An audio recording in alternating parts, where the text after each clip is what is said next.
So good morning students.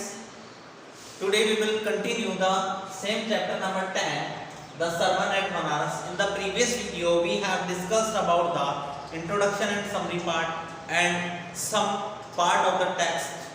Today we will continue with the text part again of same chapter number 10. Now see page number 134. Page number 134 पर आप देखेंगे और सी first paragraph, second paragraph. किसा Gautami had only one सन. किसा गौतमी का केवल एक ही बेटा था एंड ही डाइड, और वह भी मर गया.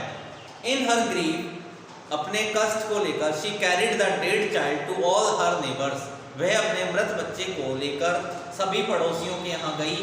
आस्किंग देम फॉर मेडिसिन, उनसे एक दवा मांगने लगी. एंड द पीपल सेड, और लोगों ने कहा, she has lost her senses, कि वह अपना सेंस खो चुकी है. द बॉय इज डेड, लड़का मर चुका है. At length, Kisa Gautami met a man, at length यानी कुछ ही दूरी पर. किसा गौतमी मेट ए मैन, किसा गौतमी की मुलाकात एक व्यक्ति से हुई. Who replied to her request, जिसने उसकी प्रार्थना का उत्तर दिया. I can not give the medicine for thy child, the means you, for thy child in your child, मैं आपके बच्चे के लिए कोई दवा तो नहीं दे सकता हूँ. But I know a physician who can, लेकिन मैं एक ऐसे फिजिशियन को जानता हूँ जो ये कर सकता है. एंड द गर्ल सेड, और लड़की ने कहा, प्रे टेल मी सर, मैं आपसे निवेदन करती हूँ श्रीमान, कृपया मुझे बताइए, हु इज इट, वह कौन है. एंड द मैन रिप्लाइड, और उस व्यक्ति ने जवाब दिया, गो टू साक्य मुनि द बुद्धा, साक्य मुनि बुद्धा के पास जाइए. Kisa Gautami repaired to the Buddha and cried, Kisa Gautami शीघ्र बुद्धा के पास गई और रोने लगी. लॉर्ड एंड मास्टर, हे ईश्वर मालिक, give me the medicine that will cure my boy, मुझे वो दवा दे दो जिससे मेरे बेटे का इलाज हो सके. द बुद्धा आंसर्ड, बुद्धा ने जवाब दिया, I want A handful of mustard seed, मुझे एक मुट्ठी सरसों के दाने चाहिए.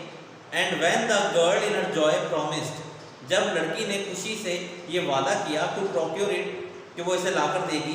बुद्धा एडेड, तभी बुद्धा ने और बात जोड़ी उसमें. बुद्धा सेड, बुद्धा ने कहा, the mustard seed must be taken from a house, कि आपको सरसों के दाने ऐसे घर से लाने हैं where no one has lost a child, husband, parent or friend, जिस घर में किसी बच्चे, पति, माता पिता या किसी मित्र की मृत्यु ना हुई हो. Poor Kisa Gautami now went from house to house, गरीब किसा गौतमी अब घर घर गई. And the people pitied her, लोग उस पर दया दिखा रहे थे. एंड सैड, और कह रहे थे, हियर इज मस्टर्ड सीड, ये लो सरसों के दाने, take it. But when she asked, लेकिन जब उसने पूछा, did a son or daughter, a father or mother die in your family, क्या आपके परिवार में बेटे, बेटी, माता, पिता या किसी पारिवारिक सदस्य की मृत्यु हुई है. दे आंसर्ड हर, तो उन्होंने उसे जवाब दिया, alas the living are few, अरे जीने वाले बहुत कम लोग हैं. But the dead are many, लेकिन मरे हुए काफी लोग हैं. Do not remind us of our deepest grief, हमारे गहरे दुखों की याद हमें मत दिलाओ. And there was no house but some beloved one had died in it, वहाँ पर ऐसा कोई घर नहीं था लेकिन बिलव्ड जो थे उसमें मर चुके थे. किसा Gautami became very and hopeless, अब किसा गौतमी काफी थक चुकी थी और होपलेस भी हो चुकी थी. And sat down at the way side, और रास्ते में बैठ गई. Watching the lights off the city, शहर की लाइट्स को देखने लगी. एज दे फ्लिकर्ड अप, जैसे वो झपझपा रहे थे. एंड वर एक्सटिंग्विश्ड अगेन, बाद में वे बुझ जा रहे थे. At last the darkness of the night reigned everywhere, उसके बाद रात्रिकालीन जो अंधकार था सब जगह व्याप्त हो गया. And she considered the fat of man, वह उसके बाद उसने मान लिया मनुष्य की जो नियति होती है.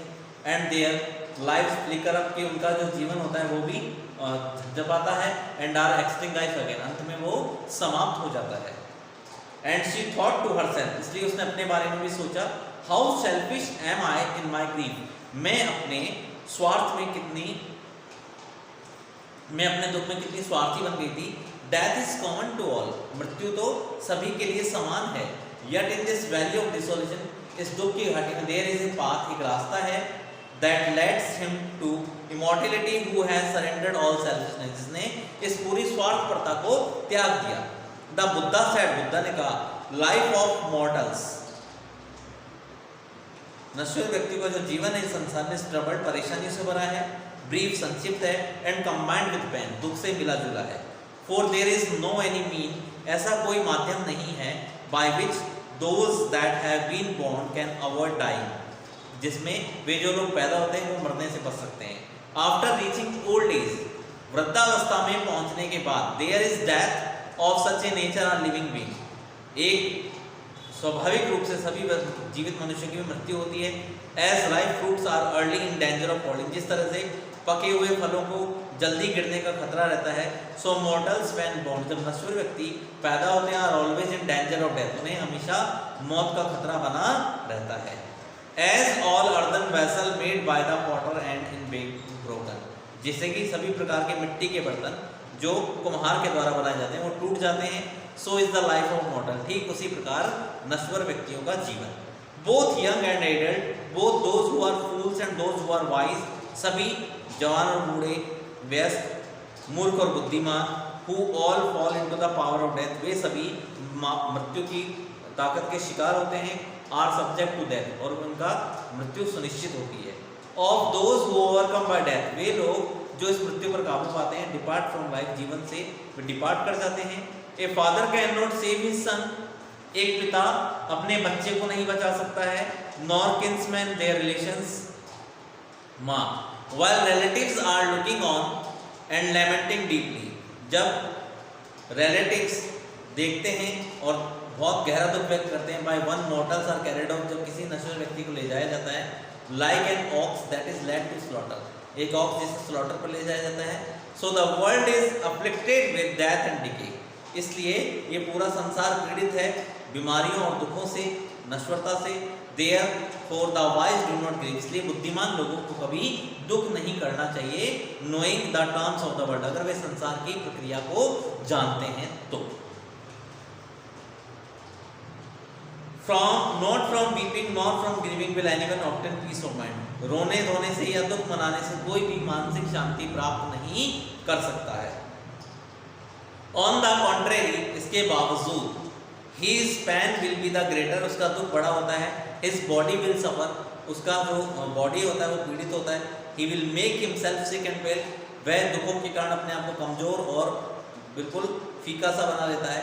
yet the dead are not saved by his lamentation, जबकि हम जानते हैं कि दुख करने से उस मृत व्यक्ति को नहीं बचाया जा सकता। he who seeks peace would draw out the arrow of lamentation, वे व्यक्ति जो शांति चाहता है उसको ये दुख विलाप का जो तीर है उसे निकालना होगा। एंड कंप्लेंट, शिकायतों का जो तीर है अपने मन में उसे बाहर निकालना होगा। He who has drawn out the arrow, वह व्यक्ति जिसने इस तीर को निकाल दिया, has become composed will obtain peace of mind, वह निश्चित रूप से मानसिक शांति को प्राप्त करता है। He who has overcome all sorrow, वह व्यक्ति जो सभी दुखों पर काबू पाता है, will become free from sorrow, वह निश्चित रूप से सभी दुखों से मुक्त हो जाएगा। and be blessed, और उसे आशीर्वाद भी प्राप्त होगा। So this was the complete text part of the chapter number 10, the sermon at Banaras. So now we will continue with the question answer part of this chapter, thinking about the text on page number 135. दिख रहा है आपको thinking about the text? ये आप इस page number पे question answer को देखेंगे एक बार। Now see question number 1. When her son dies, Kisa Gautami goes from house to house. What does she ask for? Does she get it or why not?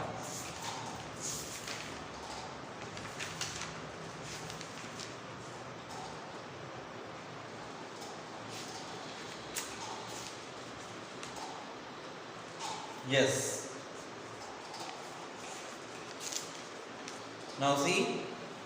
When her son died, Kisa Gautami went from house to house in order to ask for medicine for her son, but she didn't get any, as everyone said that she was out of her senses to be asking for medicine for her dead son. Now see question number 2. Kisa Gautami again goes from house to house after she speaks with the Buddha. What does she ask for the second time round? does she get it or why not? किसा गौतमी दोबारा से घर घर जाती है जब उसकी बुद्धा से मुलाकात होती है, वह क्या मांगती है दूसरे राउंड में, क्या उसे प्राप्त होता है, और अगर नहीं होता है तो क्यों प्राप्त नहीं होता है? So Buddha asked her to procure a handful of mustard seed, but he put a condition that it should be procured from a house where no death had ever taken place. She went from house to house but could not find such a residence. Next question is question number 3. What does Kisa Gautami understand the second time that he failed to understand the first time? Was this what the Buddha wanted her to husband? So Kisa Gautami understands the second time that man is mortal, all living beings have to die. She had been selfish in her own grief and all others had suffered like her, for death is common to all. Yes, this fact of life Buddha wanted her to understand. This, the man become immortal only if he surrender his selfishness. Now see next question number 4 को left करिए. See question number 5. How do you usually understand the idea of selfishness? Do you agree with the Kisa Gautami and the she is being selfish in her grief? Yes. The idea of selfishness refers to the state of being concerned chiefly with one's son, personal profit, pleasure and lacking consideration for others. Yes, I agree with Kisa Gautami that she is being selfish in her grief. In her grief she forgot that death is common to all. Everyone had to suffer such type of loss in his or her family.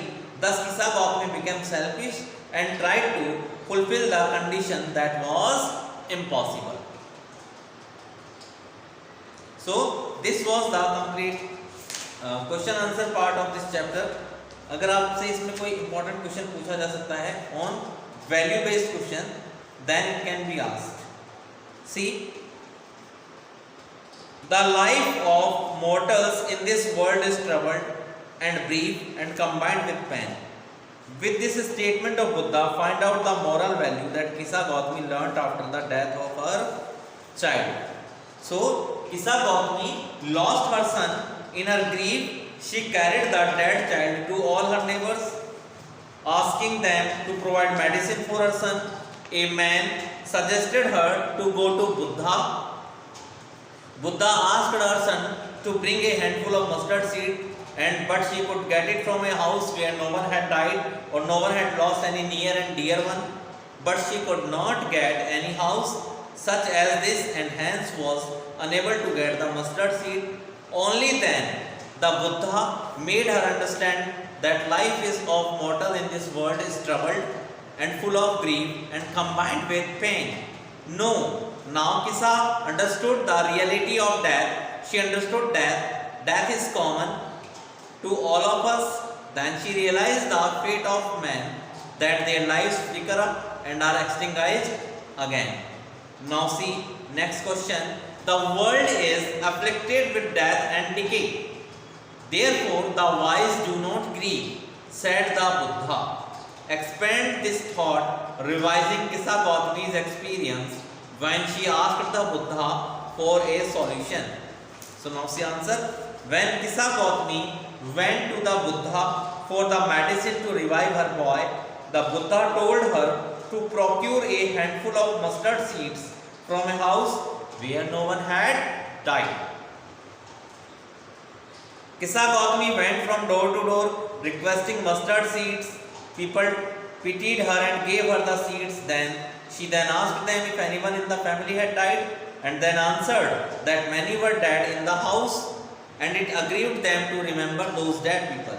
She became weary and hopeless after going to several houses and getting the same responses. As she sat wearily, she saw the city lights go out and darkness reigned everywhere. She finally grasped the Buddha's underlying meaning. She returned to the Buddha and narrated her experience.